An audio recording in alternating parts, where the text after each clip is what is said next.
এই এলাকা আমার জন্মভূমি, জন্মস্থান। এখানে আমি মহাসচিব হিসেবে আমার পরিচয় না, এখানে সাবেক সংসদ হিসেবে আমার পরিচয় না, আমার পরিচয় এই এলাকার সন্তান। তো আমি যখন প্রথম জাতীয় পার্টির কেন্দ্রীয় সদস্য হয়েছিলাম, কলকাতার সবাই মিলে বিশাল এক সম্বর্ধনা দিয়েছিলেন, সে অনেক আগে 2010-11 সালে।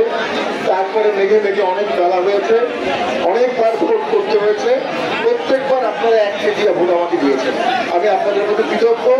আজকে আমার যতটুকু রাজনৈতিক অর্জন, এটার পিছনে আপনাদের ভোট, আপনাদের ভালোবাসা বিশাল ভূমিকা রেখেছে।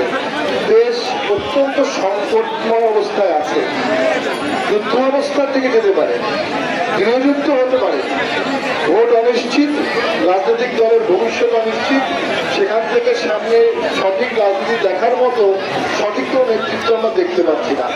এই পর্যায়ে জাতীয় পার্টি সঠিক রাজনীতি করছে। পল্লীবন্ধু হুসেন মোহাম্মদ এরশাদ, উনি আমাকে ছেলের মতো ভালোবাসতেন। উনি 3 বার আমার বাসায় এসেছিলেন। ওনার ছোট ভাই প্রিয়াঙ্কাদের, উনিও আমাকে ছেলের মতো ভালোবাসেন। উনি 21 সালে আমাকে মহাসচিব করতে চেয়েছিলেন, নানা বাধার কারণে তখন পারেননি। পরবর্তীতে উনি এখন করেছেন। একটি বিশাল দল জাতীয় পার্টি, সেই বিশাল দলের মহাসচিব, বিশাল বড় দায়িত্ব। আমার আগে যে পদক ছিলেন মজিবুর রহমান চন্দ্র ভাই, উনি 4-5 বারের এমপি এবং 5 বছরের মন্ত্রী ছিলেন।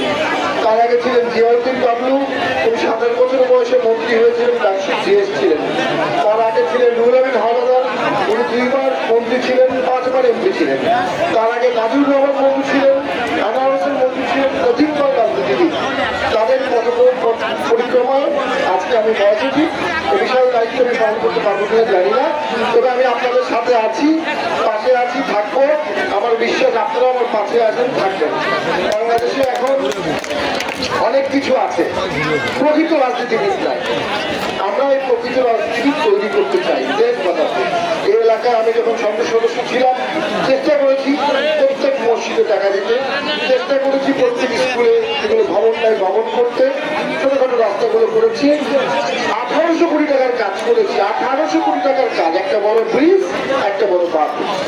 72 সাল থেকে এই 2020 সাল পর্যন্ত সমস্ত বরাদ্দ যোগ করলেও 1800 কোটি টাকা হবে না। এই দুটো বড় কাজ আমরা করতে পেরেছিলাম। ভাবনগর স্টেশন জরাজীর্ণ ছিল, সবাই দেখেছেন আপনারা।